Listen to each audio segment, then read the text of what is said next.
लक्ष्मी माँ बनी बेटी। ये कहानी माया नाम की कुमारन की है, जो मिट्टी के बर्तन बनाया करती थी और हर समय लक्ष्मी माँ का नाम उसकी जुबान पर रहता था।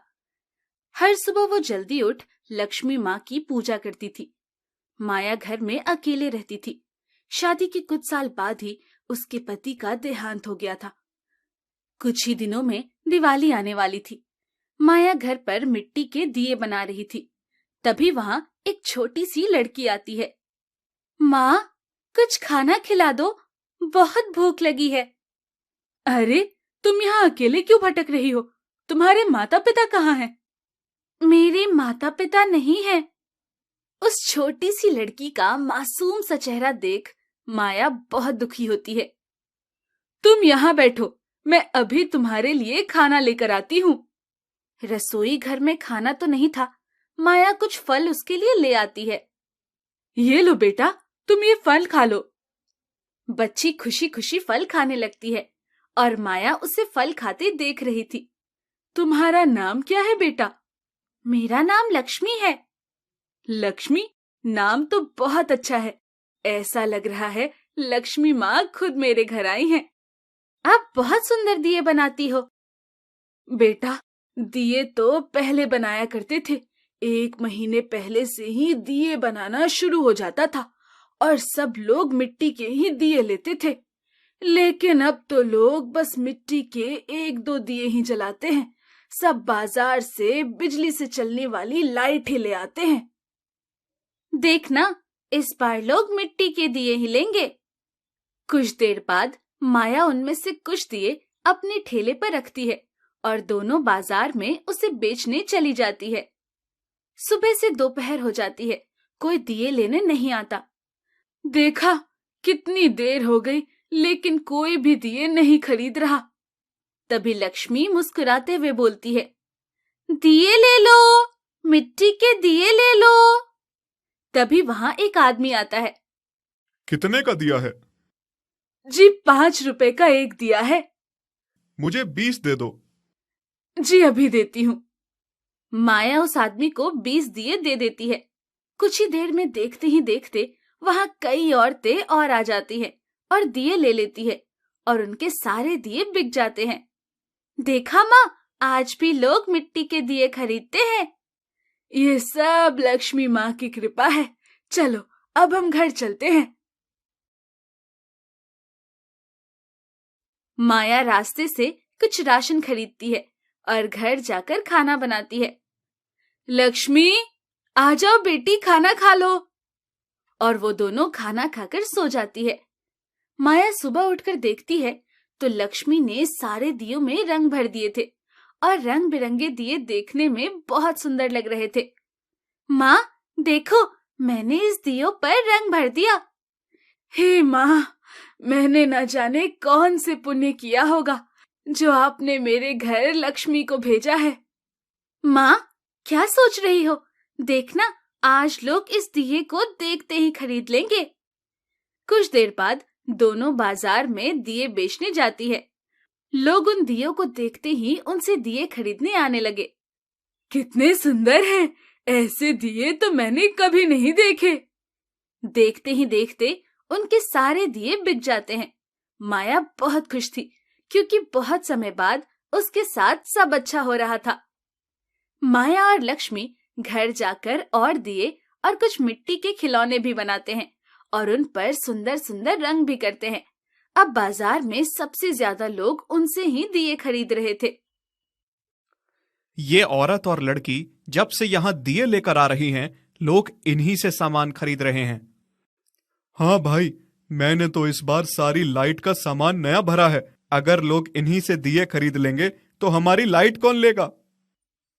रात को वो दोनों माया के घर जाते हैं और वहां पड़े मिट्टी के दिए और खिलौने सब तोड़ देते हैं। अब ठीक है। हाँ भाई, कल सुबह तो हमारी ही लाइट बिकेगी। अगली सुबह लक्ष्मी घर के बाहर आती है तो वो देखती है कि सारे दिए टूटे हुए थे। तभी अचानक सारे दिए और खिलौने अपने आप सही हो जाते हैं। असल में लक्ष्मी कोई और नहीं बल्कि स्वयं लक्ष्मी माँ थी और वो माया की भक्ति से खुश होकर वहां आई थी। जब माया और लक्ष्मी बाजार में दिए बेचने जाती हैं, तो उनके दिए देखकर अशोक और समीर हैरान हो जाते हैं। अरे भाई, ये कैसे हो सकता है? हमने तो इनके सारे दिए तोड़ दिए थे। मुझे तो लगता है इसने घर के अंदर भी बहुत सारे दिए रखे थे। अब हमारा क्या होगा? इस दिवाली हमारा तो दिवाला निकल जाएगा। इस दिवाली माया दिए बेचकर अच्छे पैसे कमा लेती है।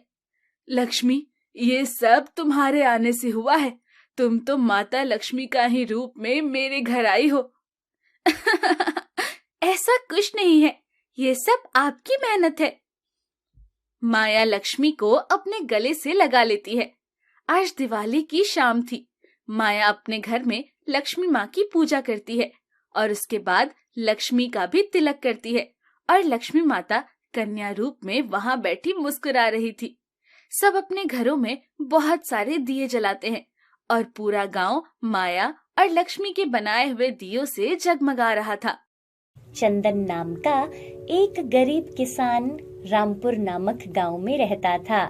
गांव में चंदन की थोड़ी सी जमीन थी जिस पर वो पूरा दिन खूब मेहनत करता था।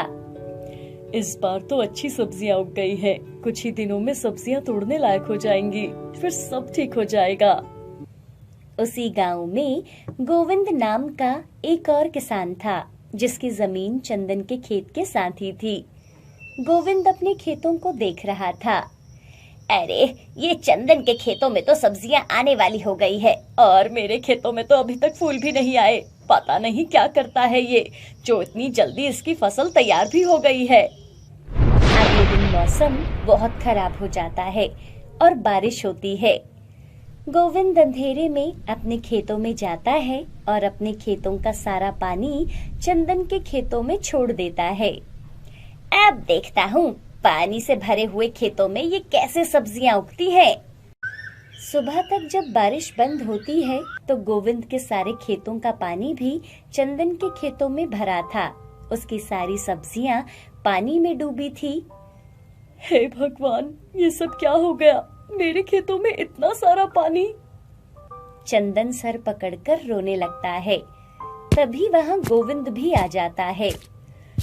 सोचा था इस बार सब ठीक हो जाएगा, लेकिन भगवान मेरे साथ हर बार पता नहीं ऐसा क्यों करता है।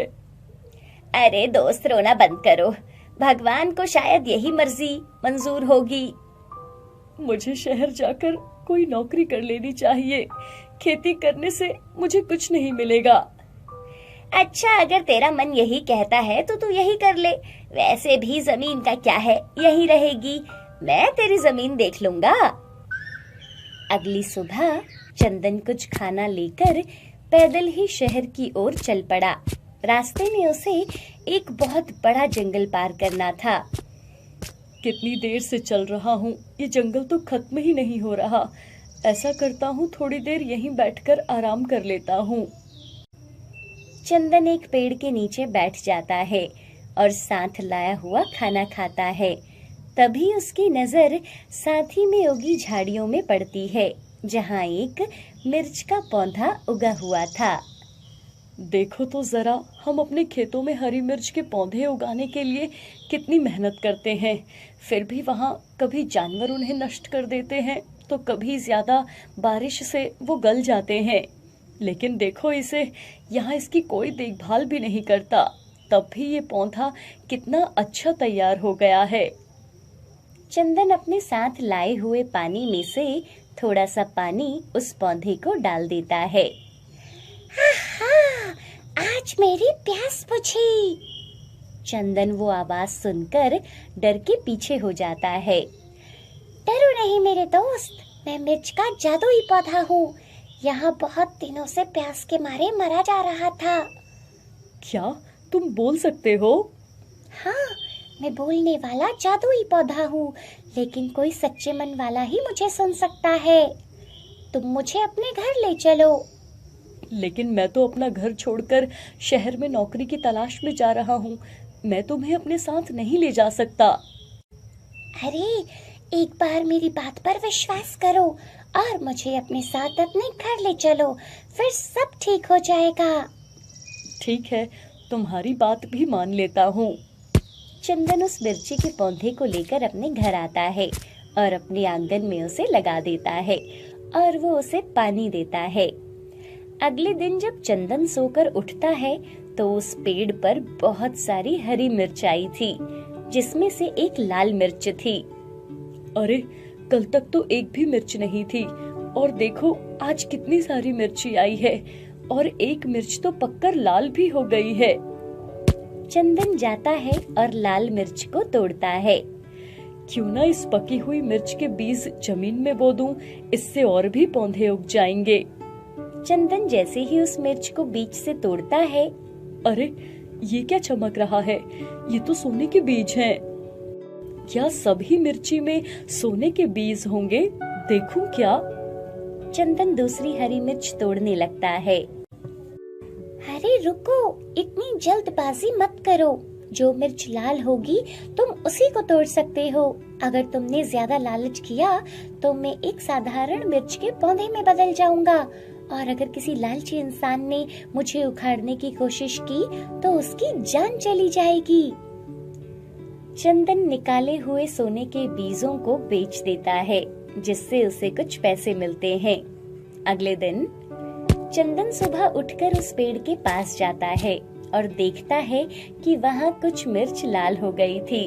चंदन सब लाल हुई मिर्च को तोड़ता है और सब मिर्चों के बीज निकालकर उन्हें बेच देता है, जिससे उसको उसकी उम्मीद से भी बढ़कर पैसे मिलते हैं। चंदन उस पौधे को समय से पानी देता और उसकी खूब देखभाल करता था, जिससे उसमें और अच्छी मिर्च आती थी। कुछ महीनों में वह बहुत अमीर हो गया। उसने बड़ा घर बना लिया और सुख सुविधा की सारी चीजें खरीद ली और गांव में जमीनें भी खरीद ली, और अब वो गरीब लोगों की मदद किया करता था। गांव के लोग चंदन की बहुत प्रशंसा करते थे। ये बात गोविंद को बिल्कुल पसंद नहीं आती। एक दिन, अरे ये चंदन के हाथ न जाने कौन सा खजाना लगा है, जो दिनों दिन ये अमीर होता जा रहा है।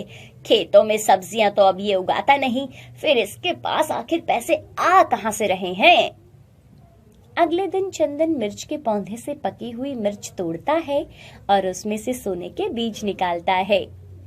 अच्छा, तो ये राज है। ये लाल मिर्च में से सोने के बीज निकलते हैं, तभी ये गरीब लोगों को पैसे बांटता है। मैं भी कहूँ इस कंगाल के पास आखिर ऐसा कौन सा खजाना आ गया जो ये रंग से राजा बन गया है। अब देखता हूँ ये चंदन कैसे और अमीर बनेगा।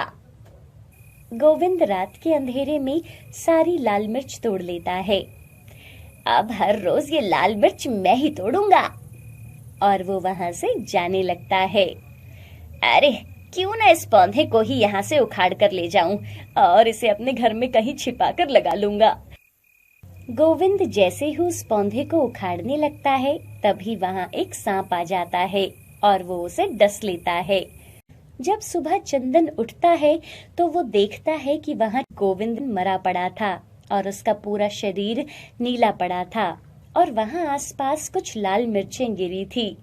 चंदन सब समझ जाता है कि गोविंद ने यहाँ मिर्ची की चोरी करने की कोशिश की है। मेरे पास अब बहुत धन दौलत है, मैं नहीं चाहता ऐसे किसी की जान जाए। अरे इसमें तुम्हारी कोई गलती नहीं है। लोग अपनी लालच की वजह से अपना बुरा करते हैं, लेकिन तुम चाहते हो तो मेरी एक हरी मिर्च तोड़ लो, मैं एक साधारण पौधे में बदल जाऊंगा। तभी चंदन उस पौधे में से एक हरी मिर्च तोड़ता है और तभी वो जादुई पौधे से साधारण पौधा बन जाता है। लेकिन अपने लालच की वजह से गोविंद अपनी जान गंवा चुका था। कुछ समय के बाद चंदन उस पौधे की पकी हुई मिर्च से बीज निकालकर जमीन में बोता है और अपनी सारी जमीन पर मिर्च के पौधे लगाता है। चंदन का काम अब बहुत बढ़ गया था। उसने अपने पास बहुत सारे लोगों को काम पर रखा था जो उसके लिए काम करते और चंदन उसके बदले उनको पैसे देता। कुछ समय के बाद चंदन शादी कर लेता है और अपनी पत्नी के साथ सुखी जीवन जीता है।